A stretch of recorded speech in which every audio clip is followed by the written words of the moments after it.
అందరికీ జిల్లాలోని రైతులందరికీ కూడా శుభాకాంక్షలు తెలియజేస్తున్నాను. అలానే ఇప్పుడు ఎవరైతే బ్యాంకర్స్ ఉన్నారో మీ అందరు కూడా 2-3 సార్లు మనము సమీక్ష కూడా చేసి చెప్పడం జరిగింది. రుణమాఫీకి సంబంధించిన అడ్మినిస్ట్రేషన్ అంతా కూడా ఇమీడియట్ గా మీరు స్ట్రీమ్ లైన్ చేసుకొని ఏమైనా ఇష్యూస్ ఉంటే ఇమీడియట్ గా అవి రిజాల్వ్ చేయాల్సి ఉంటుంది.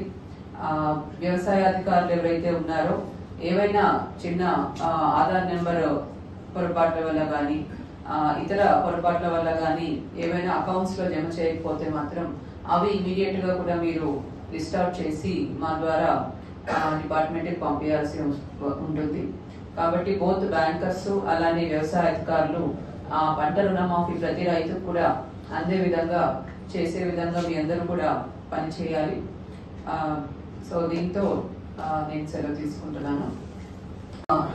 ప్రారంభోత్సవానికి విచ్చేసిన మన జిల్లా వ్యవసాయ అధికారి, వ్యవసాయ అధికారులు, ప్రతి మండలం నుంచి విచ్చేసిన రైతులు మరియు బ్యాంకర్లు, అలానే వివిధ డిపార్ట్మెంట్స్, కోఆపరేటివ్ డిపార్ట్మెంట్ అధికారులు, మీడియా మిత్రులు అందరికి కూడా నమస్కారం.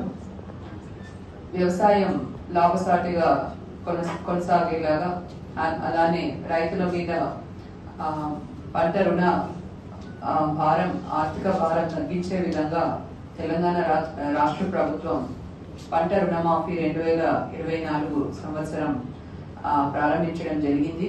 జూలై 18వ తారీఖున మొత్తం కూడా మన జిల్లాలో 51 పైచిలుకు వేల లోన్ అకౌంట్స్ లో మొత్తం కూడా 279 పైచిలుకు కోట్లు లోన్ అకౌంట్స్ లో జమ చేయడం జరిగింది.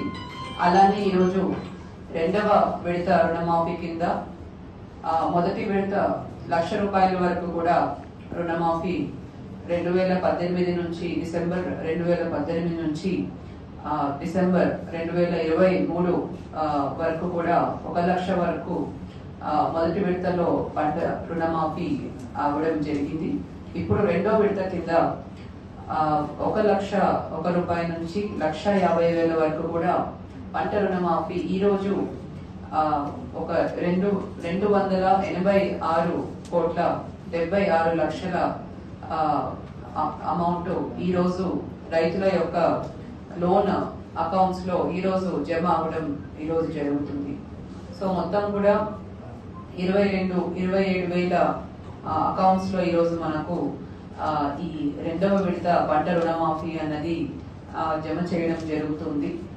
సో దీని వెనుక ముఖ్య ఉద్దేశం వచ్చేసి బ్యాంకుల నుంచి ఏవైతే లోన్లు తీసుకుంటున్నారో తక్కువ వడ్డీకి బ్యాంకుల నుంచి క్రాప్ లోన్ అన్నది కొత్త రుణాలు రైతులకు ఇచ్చే విధంగా ఈ పంట రుణమాఫీ అన్నది ఉపయోగపడుతుంది.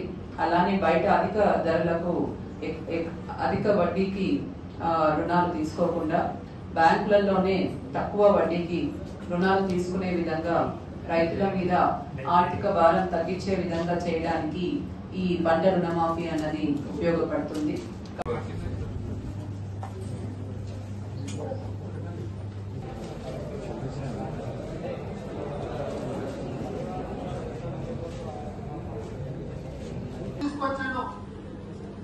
ఇందిరామ ఇల్లు కట్టడానికి అనుమతులు ఇచ్చిండు. ఇల్లు ఇచ్చి ప్రతి నెల మొదటి తారీఖు నాడు ప్రభుత్వం మీద అప్పుల భారం మోపేరు పోయిన ప్రభుత్వం. వారు చేసిన అప్పులకీడున్న పాత్రికేయ మిత్రులకు, నా సహచర శాసనసభ్యులకు తెలవాలి. 6 నెలల్లో మన ఆర్థిక మంత్రి పట్టి విక్రమార్క గారు పోయినైనా చేసిన అప్పుల అత్యాలు చెల్లిస్తున్నాడు. ప్రభుత్వానికి పనిచేసి రిటైర్ అయిన ఉద్యోగస్తులకు పెన్షన్లు మొదటి తారీఖు నాడు చెల్లిస్తున్నాడు. అంగన్వాడీ నుంచి ఆశా వర్కర్ల వరకు ఈ ప్రభుత్వం మీద విశ్వాసం కలిగేటట్టు ప్రతి నెల జానకంపేట విలేజ్ అమీన్పూర్ మండలం. నేను 80,000 లోన్ తీసుకున్నాను. నాకు 85,400 చిల్లర లోన్ మాఫీ అయింది. ఇటు పెట్టుబడి సమయానికి నాకు రుణమాఫీ అయినందుకు చాలా సంతోషంగా ఉంది. అందరికీ విలేకరులకు నేను వరి పంట వేసాను మేడం. వరి కూరగాయలు 3 ఎకరాల చిల్లర వరేసాను. కూరగాయల పంట ఉంది. 3 ఎకరాలు వరి నాటేసాను. వేసుకోరు కానీ మార్కెట్లో వేస్తారు. Thank you madam.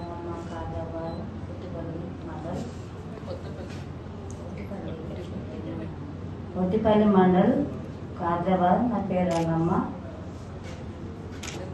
మండల్ మల్లిని 1,48,000 రుణమాఫీ అయింది. 3 ఎకరాలు ఉంటుంది. కొడుకు ఒక 10 ఎకరాలు తీసుకుంటాము. నాటు వేసినాము. వరి పంట వేసినాము. ఒక 10 ఎకరాలు, ఒక 3 ఎకరాలు పత్తి పెట్టినాము. ధన్యవాదాలు.